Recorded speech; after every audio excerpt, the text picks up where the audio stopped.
snack. Me and you gonna have a little chat about books.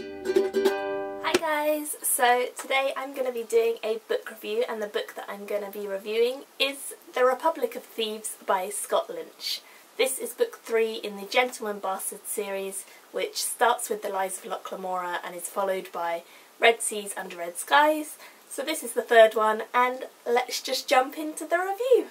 So this story once again follows the two main characters from Red Seas Under Red Skies, which is Locke and Jean. Those are our favourite characters because they are thieves, they are witty, funny, they can get their way out of anything and everything, and they're just very, very talented. They're hilarious, they have such humour, they banter with each other a lot, and they're just really, really well realised characters, and I would highly, highly recommend reading this series if you haven't already, because it is absolutely wonderful. And yeah, let's just talk about them. So Locke is essentially kind of the brains of every operation. He is the guy who thinks up what to do. They kind of play like a big heist usually, but in this book, as opposed to them thinking up a big sort of plot and going and taking their plot and doing their plot on someone, they're actually kind of drawn into a world that they didn't anticipate and they don't really want to be part of, which is the world of the Bondsmagi, who are kind of hinted at throughout the first two books, but we don't really know very much about them until this story. They kind of draw Locke and Jean into their story, into their world, by having a hold over them somehow. And we see from Locke and Jean's point of view that they're kind of trapped in this competition. The 5-year competition is what the Bondsmagi want them to come and help with. And they're kind of trapped there because of the thing that the Bondsmagi have over them. The Bondsmagi are the only kind of magical elements in this story and in this series, and I really thought that in this story it was going to sort of show us a lot more about their world and why they were magical and the history and things like that, and it did give glimpses of it, but it wasn't very detailed, and I've come to kind of realise that most of Scott Lynch's writing is very detailed and gritty and fun, but in this book it just wasn't that gritty, and it was a little bit of a letdown for me compared to book 2, which I really, really enjoyed, and the first one. So the pair of them are basically thrown into a situation that they didn't really plan on, and they're not really sure what they're going to do,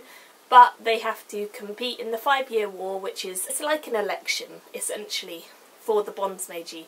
and they basically have to try and get their team to win by playing pranks and doing all sorts of things to hinder the other team. However, the other team is being led by Sabetha,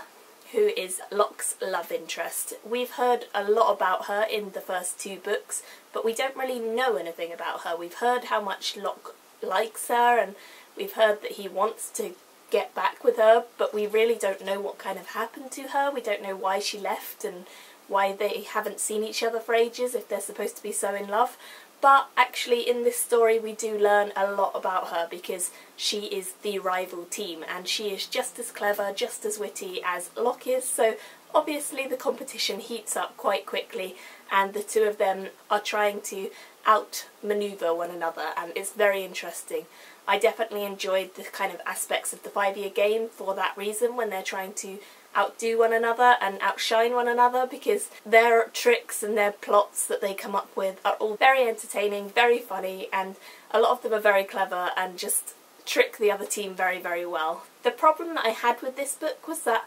although it is on the same theme as the last 2 books and it does still retain elements of wittiness and cleverness and funniness, it's just still very fun.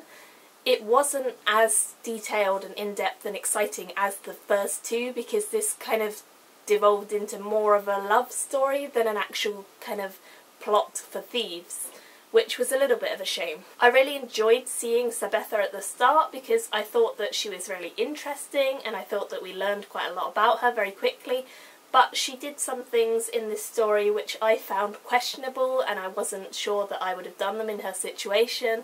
and I didn't really like her by the end of the story because she kind of plays off of Locke's emotions quite a lot, and we know the whole way through all of the books that Locke is in love with her and he is devoted to her and he has told her many times that he is in love with her, and she kind of uses that emotion to trick him into situations that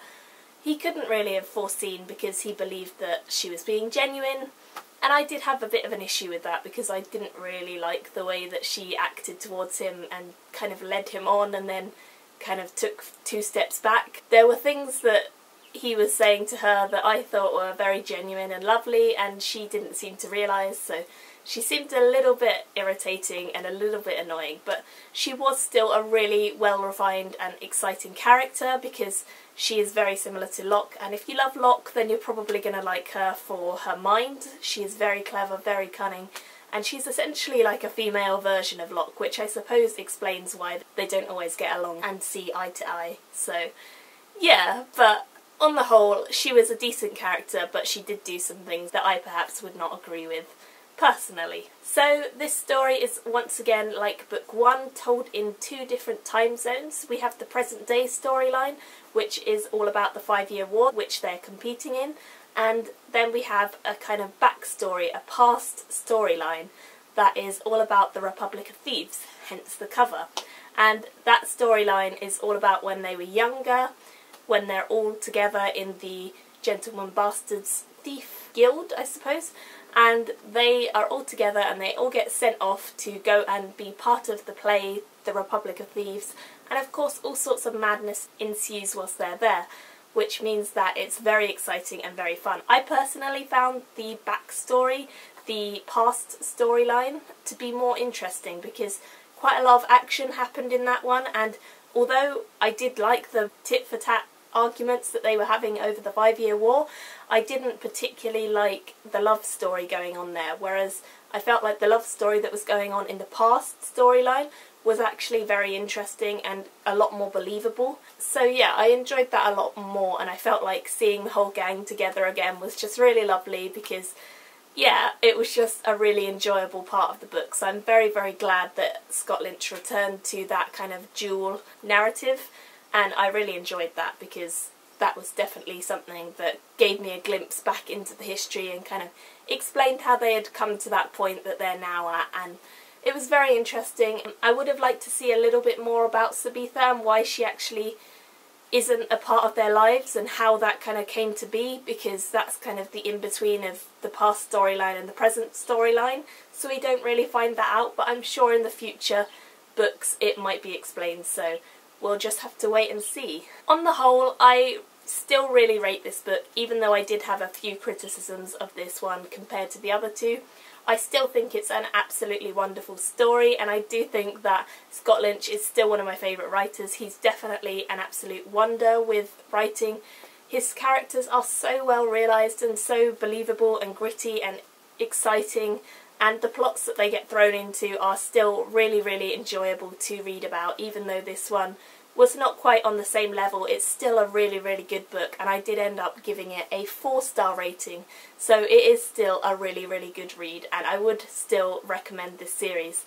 I'm definitely looking forward to book 4 in the series, which I believe comes out next year. Now that we've kind of seen the love situation and we've got past the love situation which has been hinted at for book 1 and 2, I feel like now we can kind of move on from that and we can see them back in their element again, so I'm hoping that that is what will happen in book 4, because this one was good. I just really want it to be back on the same level as the first 2 books, which were really amazing, and I hope that it will get back up to that level. As always, if you have read this book, then please do leave me comments about what you thought of it, because as I say, I'm a little bit split on this one. I did really like it, but then there were a few points that I didn't, so definitely let me know down below if you were the same. But as always, please do put spoiler at the top of your comments so that no one does get spoiled. Thank you guys so much, and I will see you all very soon in my next video. Bye!